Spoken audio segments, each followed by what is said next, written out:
Okay, now we'll talk about the cerebrospinal fluid. So here's your brain. The cerebrospinal fluid is produced in the brain, and it's reabsorbed in the spinal cord. Okay. The function of the cerebrospinal fluid is it has nutrients and stuff like that, which are distributed to the brain and stuff. And also one of the main jobs is it keeps the brain floating. Okay, so it's a shock absorber. Okay. The skull and spinal column contains cerebrospinal fluid, and the total volume of the fluid is about 125 cc. Okay, which is about 1/3 of a soda can. Okay, so the CSF supports the weight of the brain with the buoyant force. So your brain is floating in the cerebrospinal fluid and acts as a protective cushion and supplies nutrients filtered from the blood. So it provides nutrients to the brain as well. CSF is generated in the skull and circulates around the brain through cavities in the brain called ventricles. So the cerebrospinal fluid surrounds the brain, and it gets into the ventricles, and it's circulated through these tubes. And problems will arise when these tubes get blocked for whatever reason. Okay, and then you're still producing the fluid, and if the fluid doesn't drain, then the pressure will build up and will cause problems. Okay.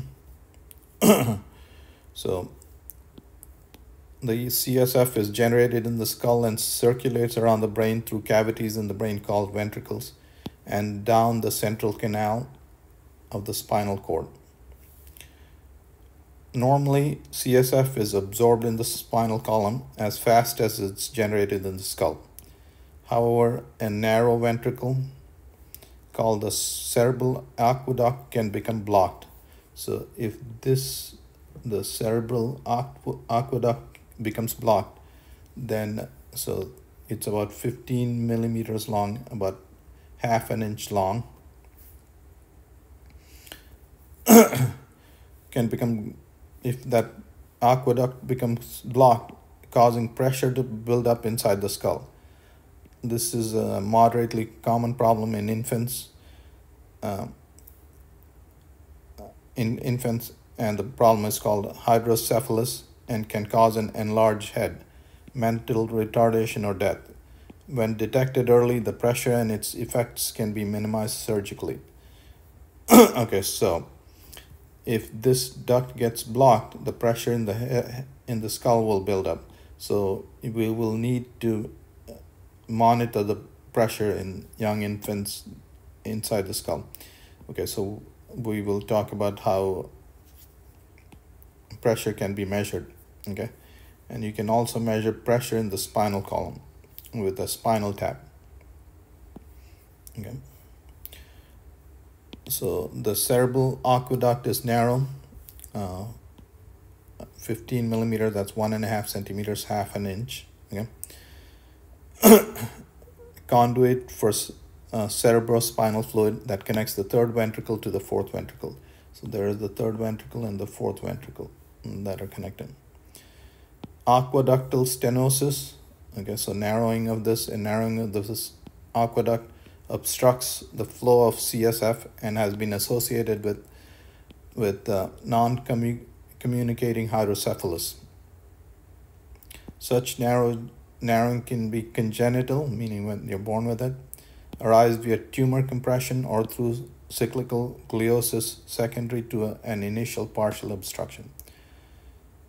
With continued production of CSF, an obstructed aqueduct leads to pressure buildup in the brain. So if this narrows, you're continuously producing cerebrospinal fluid, and pressure will build up. Pressure in the spinal column, pressure in the cerebrospinal fluid is measured as shown using a spinal tap. Okay, so the pressure at this point is equal to that. Okay, but if the aqueduct gets blocked up, the pressure in the head is not transmitted. Normally, the pressure in the head is about 10 millimeters of mercury. Okay. Unfortunately, the spinal tap, pressure in the cerebrospinal fluid is measured as shown using a spinal tap with the patient sitting erect. So the patient is sitting erect.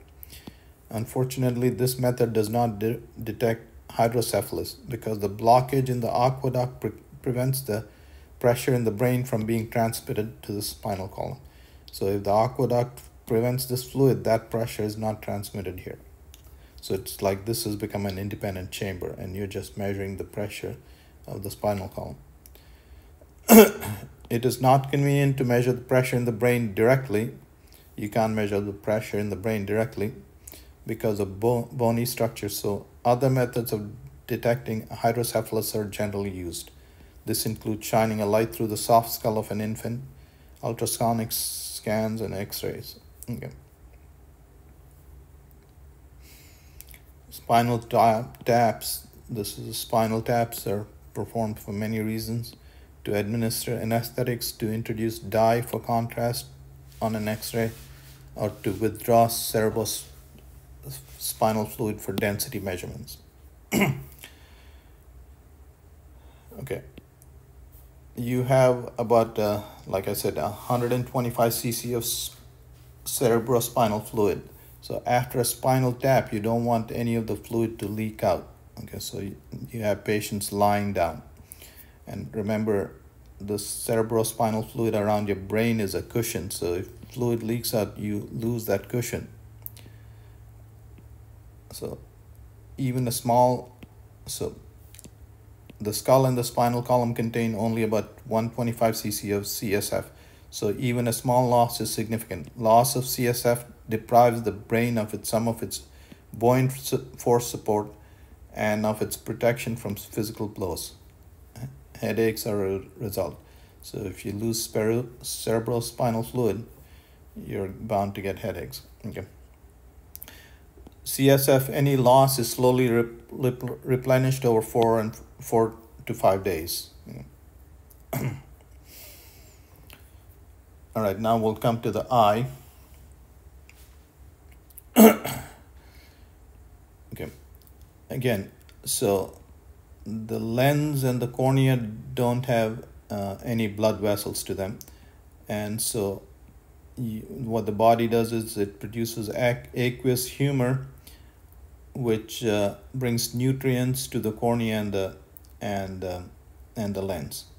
Okay, and so about 5 cc of the aqueous humor is produced daily in the eye. So about 5 cc of aqueous humor is produced in the eye every day. And so you must drain that much aqueous humor out of the eye every day. And if you don't, if the drainage gets blocked, then you have problems. Okay. So the normal pressure in the aqueous intraocular pressure is about between 12 to 24 millimeters of mercury. So the normal pressure is that, okay, because the fluid produced, and this exerts a pressure on the vitreous humor, okay, and which the function of this, so this is an enclosed fluid, and the function of this is to hold your retina, to put pressure on the retina and hold it against the eyeball. Okay. So the shape of the eye is maintained by fluid pressure. This pressure is called the intraocular pressure. Its normal range is about 12 to 24 millimeters of mercury. The eye has 2 fluid chambers. The front chamber contains the aqueous humor, and the rear chamber contains the vitreous humor. Okay, so there's the vitreous humor. About 5 cc of aqueous humor is produced daily. Excess fluid flows out through a canal and is absorbed into the bloodstream.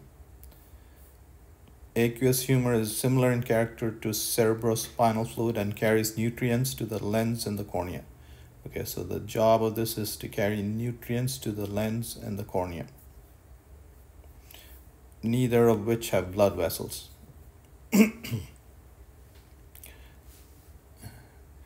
pressure created by the aqueous humor, pressure created by the production of the aqueous humor, is transmitted to the vitreous humor.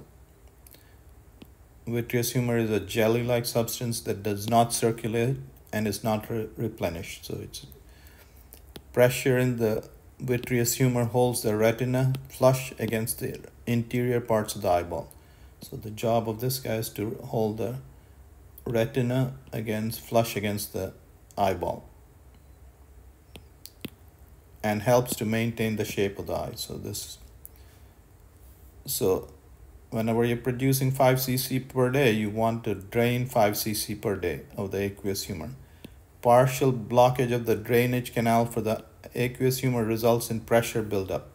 The pressure builds up in the entire eye when partially blocked.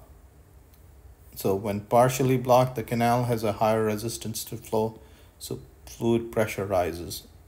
Again, flow rate is resistance. When the ducts are partially blocked, resistance rises, and so the pressure has to increase to maintain that flow rate. Okay, so if you're producing 5 cc, you have to drain 5 cc a day. So here's this chamber, I guess. So here's a blown up view of that, and here is the outflow of the aqueous humor. So you're producing 5 cc a day, and you gotta drain 5 cc a day. And if any of this outflow pathways are blocked, then you have problems. Intraocular pressure can rise to as much as 85 millimeters of mercury, the average arterial blood pressure. Above this pressure, aqueous humor penetrates arterial walls and is absorbed into the bloodstream, so the pressure rises no longer. So the maximum it can rise to intraocular pressure can rise to is 85 millimeters of mercury. But you want to take care of the problem well before that. Excessive intraocular pressure is a symptom of glaucoma and can result in blindness due to the deterioration of retina. So if there's too much pressure on the retina, you will damage the retina, leading to blindness. Glaucoma may be treated with prescription eye drops that improve the draining of the fluid. So you're producing 5 millimeters, so glaucoma is treated by increasing the draining of the fluid, or drugs that suppress the production of aqueous humor. Now, if you suppress the production of aqueous humor, you're not providing as much nutrients to the cornea and the lens. Other solutions are insertion of drain tubes or surgery to supply a drainage path. Okay, now we'll switch topics and talk about the GI system. Yeah. So food, drink, and waste product move through the 6-meter long digestive tract. Okay, so your digestive tract is about 6 meters long. If you stretch it out, that's about 4 times your height. So once you eat food and chew it, so the consistency it's fluid-like in character, so mostly fluid-like. The flow is regulated, and flow of any fluid is regulated by pressure. So the flow is regulated by pressure and by valves and sphincter muscles in the system. Okay, so for instance, there is a sphincter muscle here, which opens and closes openings. The pressures in the GI systems are usually positive and in the range 10 to 20 millimeters of mercury. Again, if you want something to flow in this direction, you have to have higher pressure here and lower pressure here. So the pressures in the GI system range from 10 to 20 millimeters of mercury. The esophagus is an exception. The pressure is related to the thoracic cavity pressure and is negative. So the pressure in the esophagus is negative. Okay, so if the pressure in the stomach is higher, stuff from the stomach should flow back into the esophagus, and the sphincter muscle prevents that. Okay. And so if the pressure is lower, how does food go down to the stomach? There, the motion of fluid is aided by muscles in the esophagus. Okay, so muscular contraction forces the food down into the stomach. During swallowing, muscle action in the esophagus forces fluid into the stomach, which is at a higher pressure. So again, the esophagus is an exception. Its pressure is directly related to the thoracic chest cavity, and pressure is negative. So pressure is negative there, meaning lower than atmospheric pressure. A sphincter is needed at the junction of the esophagus and the stomach to prevent backflow of stomach fluid, the most common cause for heartburn. So if the sphincter muscle is not working well, that's when you get heartburn, the stomach acids flowing back into your esophagus. So pressure in the GI system are blockage in the GI system can cause pressure to increase sometimes to the point of rupture due to buildup of fluids. Okay, so that's an extreme problem. The stomach is elastic, so pressure in it increases gradually. So as you eat, the stomach grows larger, becoming only large when the stomach is overfilled. The sensation of hunger occurs when the stomach pressure is low. So when your stomach is contents of the stomach are low, the pressure is low, and you start feeling hungry. The stomach stretches considerably when a person consistently overeats, and so when you consistently overeat, your stomach becomes large, and even though it's partially full, you feel like it's empty, and you eat even though you don't need food. So, and a large stomach's relative emptiness triggers the sensation of hunger before the person really needs more food. Now, here's an ill patient. If they have trouble swallowing, what you can do is you insert a tube through the nose directly into the stomach to feed them. Okay. This feeding method is useful for patients who have difficulty swallowing but are not liable to vomit. So you would use this only on patients who are not liable to vomit.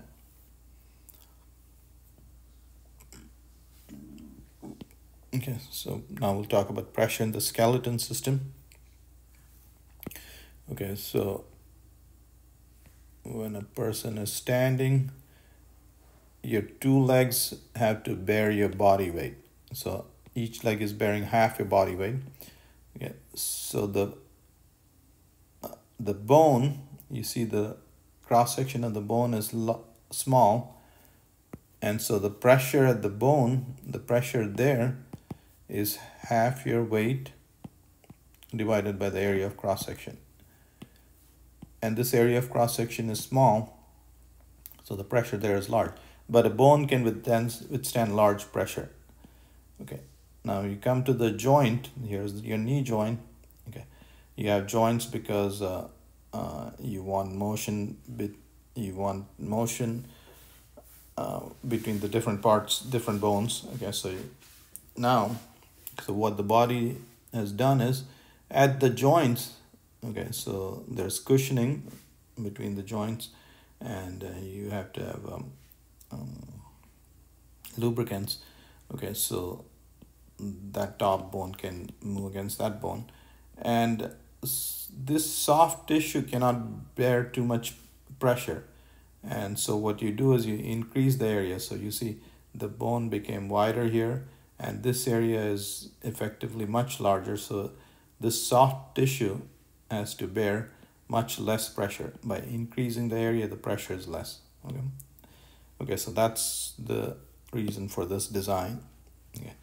Pressure in the skeletal systems are far larger than any fluid pressure in the body, being as large as 760 millimeters of mercury. Normal atmospheric pressure is 760 millimeters of mercury. So the pressures here can be 10 times the atmospheric pressure. Skeletal muscle pressure depends on physical activity. Pressure in the skeletal system is the force carried by the bone or joint divided by the area on which it is exerted. The surface of the joint is larger than the cross-sectional area of the bone below. This larger area reduces the pressure in the joint and prevents its deterioration. So the larger area decreases the pressure in the joints, and so it can last you a lifetime. All right, now we'll come to diffusion.